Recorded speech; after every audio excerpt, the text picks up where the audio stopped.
to know.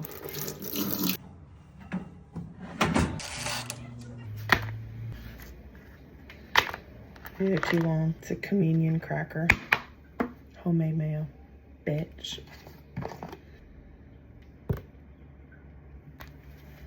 Mayo, Emily, not cream cheese. Cheese.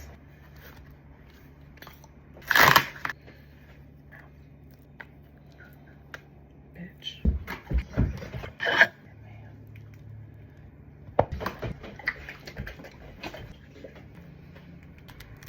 Cracker style sandwich. A giant warm cracker.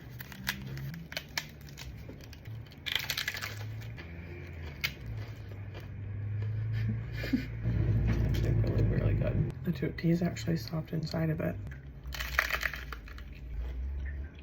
This is a happy accident.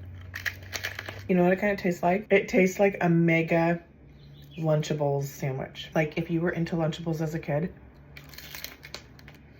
It's really good.